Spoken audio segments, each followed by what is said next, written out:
Hi friends, நம்ம கலவை உருண்டை குழம்பு எப்படி செய்ய போகிறோம் நம்ம சேனலில் இன்றைக்கி பார்க்க போகிறோம். அதுக்கு 1 கப்பு பாசிப்பருப்பு, 1 கப்பு கொள்ளு, 1 கப்பு தட்டைப்பயிறு, 1 கப்பு துவரம்பருப்பு, இது எல்லாத்தையும் ஒன்றா தண்ணி ஊற்றி ஊற வச்சுக்கணும். 3 மணி நேரம் ஊற வச்சு இந்த மாதிரி பதம் வந்ததுக்கப்புறம் எடுத்ததுக்கப்புறம் சீரகம் 1 ஸ்பூனு, சோம்பு 1 ஸ்பூனு, இதுக்கு தேவையான உப்பு, கல் உப்பு நான் எடுத்திருக்கேன் 1/2 ஸ்பூனு. 1/2 ஸ்பூன் கல் உப்பு போட்டு நம்ம மிக்சியில் அரைச்சி எடுத்து வச்சுக்கலாம். அது கூட ஒரு இஞ்சி துண்டு.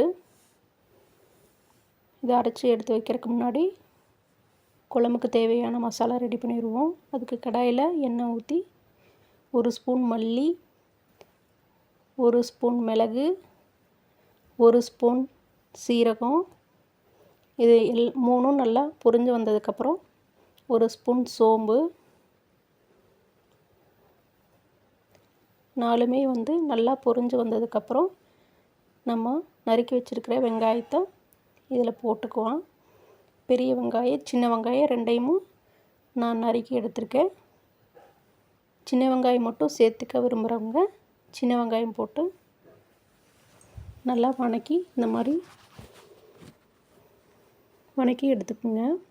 இந்த மாதிரி கலர் சேஞ்ச் ஆனதுக்கப்புறம் பூண்டு, ஒரு 10 பல் பூண்டு நான் எடுத்திருக்கேன்.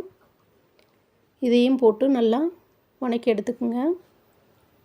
இது கூட தக்காளி, நான் 1.5 தக்காளி எடுத்திருக்கேன். உங்களுக்கு புளிப்பு அதிகமாக தேவைப்படுதுன்னா 2 தக்காளி எடுத்துக்கலாம். நான் 1.5 தக்காளி போட்டு வதக்கிக்கிறேன். தேங்காய், நான் ஒரு 3 பல் தேங்காய் எடுத்து அதை நறுக்கி போட்டிருக்கேன்.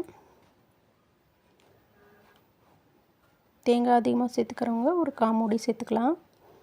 நான் 3 பல் மட்டும் நறுக்கி போட்டிருக்கேன். இதெல்லாம் வணங்குற அளவுக்கு 1 ஸ்பூன் உப்பு போட்டிருக்கேன், தூள் உப்பு போட்டிருக்கேன்.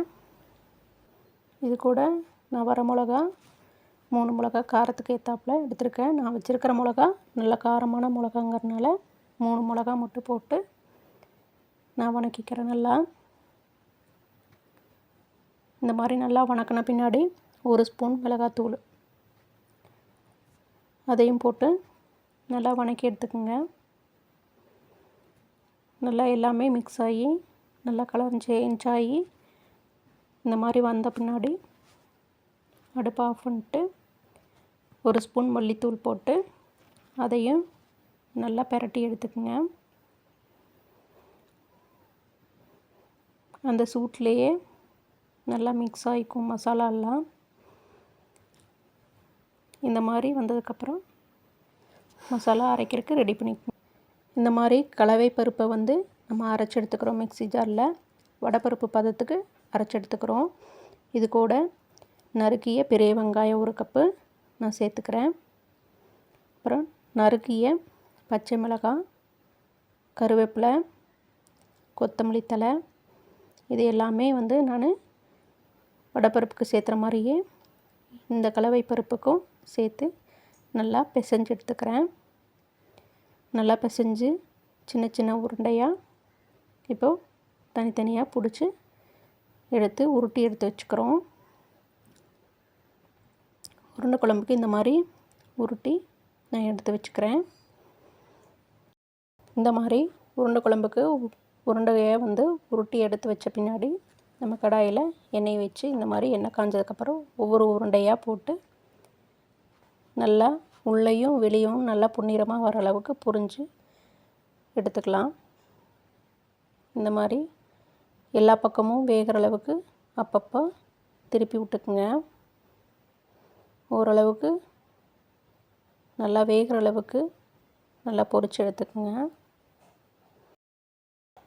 இந்த மாதிரி நல்லா உள்ளேயும் வெளியும் நல்லா பொரிகிற அளவுக்கு ஒவ்வொரு தடவையும் நல்லா திருப்பி விட்டு பொரிச்சு எடுத்துக்கணும். நல்லா இந்த மாதிரி எல்லா சைடும் பொன்னிறமாக வர அளவுக்கு நல்லா பொரிஞ்சு எடுத்ததுக்கப்புறம் நம்ம இந்த உருண்டையை ஒரு தட்டில் எடுத்து பரிமாறலாம். இந்த மாதிரி ஒவ்வொரு இதையும் பொரிச்சு எடுத்துக்குங்க. பொரித்து நம்ம ஒரு தட்டில் எடுத்து வச்சுக்குவோம் இந்த மாதிரி. இப்போ நம்ம மண் சட்டி வச்சு எண்ணெய் ஊற்றி குழம்புக்கு தயார் பண்ணலாம். எண்ணெய் காஞ்ச பின்னாடி ஒரு ஸ்பூனு கடுகு போட்டுக்கலாம். கடுகு நல்லா பொரிஞ்சதுக்கப்புறம் கருவேப்பிலை போட்டுக்கலாம். கருவேப்பிலை இந்த மாதிரி நல்லா பொரிஞ்சு வந்ததுக்கப்புறம் வணக்கி ஆற வச்சுருக்கிற மசாலாவை மிக்சியில் போட்டு நல்லா அரைச்சி எடுத்து அதுக்கப்புறம் இதில் கொட்டி நல்லா தாளித்து விட்டுக்கலாம்.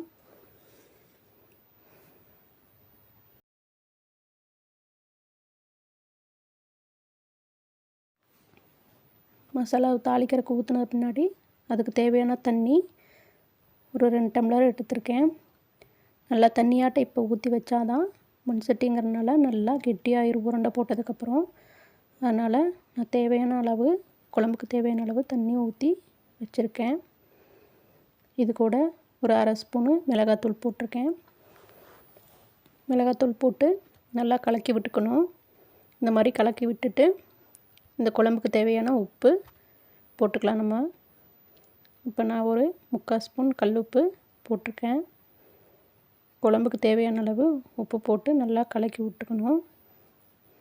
கலக்கி விட்டு ஒரு 5 நிமிஷம் வேகிற அளவுக்கு மூடி வச்சு நான் வேக விட்டு இந்த மாதிரி நல்லா கொதித்து வந்ததுக்கப்புறம் நம்ம மூடி எடுத்துவிட்டு நல்லா கலக்கி விட்டுக்கலாம். நல்லா இந்த மாதிரி நல்லா கலக்கி விட்டு நல்லா கொதி வந்ததுக்கப்புறம் மல்லித்தூள் 1 ஸ்பூன் போட்டுக்கிறோம்.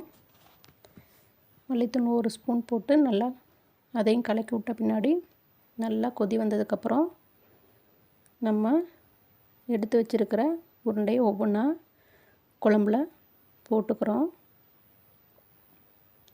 இந்த மாதிரி உங்களுக்கு எத்தனை உருண்டை வேணுமோ அந்தளவுக்கு உருண்டையை நல்லா பொரிச்செடுத்து குழம்புல சேர்த்துக்குங்க. நல்லா குழம்பு கொதித்து ஓரளவுக்கு கெட்டியானதுக்கப்புறம் உருண்டையை சேர்த்துக்குங்க. இல்லைன்னா ரொம்ப குழஞ்சி போயிடும். இந்த மாதிரி நல்லா ஆஃப் பண்ணுற பதத்துக்கு வந்ததுக்கப்புறம் உருண்டையை போட்டு அதை ஒரு 5 நிமிஷம் மட்டும் கொதி விட்டு எடுத்துக்கலாம். இப்போ எடுத்து பார்க்கலாம். நல்லா வெந்திருக்கு. உருண்டை நல்லா வெந்து வந்திருக்கு. பாருங்கள், குழம்போட மசாலாவோடு சேர்ந்து நல்லா உருண்டையும் வெந்துருச்சு. இந்த மாதிரி வந்ததுக்கப்புறம் நம்ம உருண்டை குழம்ப அடுப்பை ஆஃப் பண்ணிவிட்டு பரிமாறுறதுக்கு எடுத்து வச்சுக்கலாம். இப்படி தயாரானவுடனே கொத்தமல்லி தழை தூவி நம்ம உருண்டை குழம்ப இறக்கி வச்சுக்கலாம்.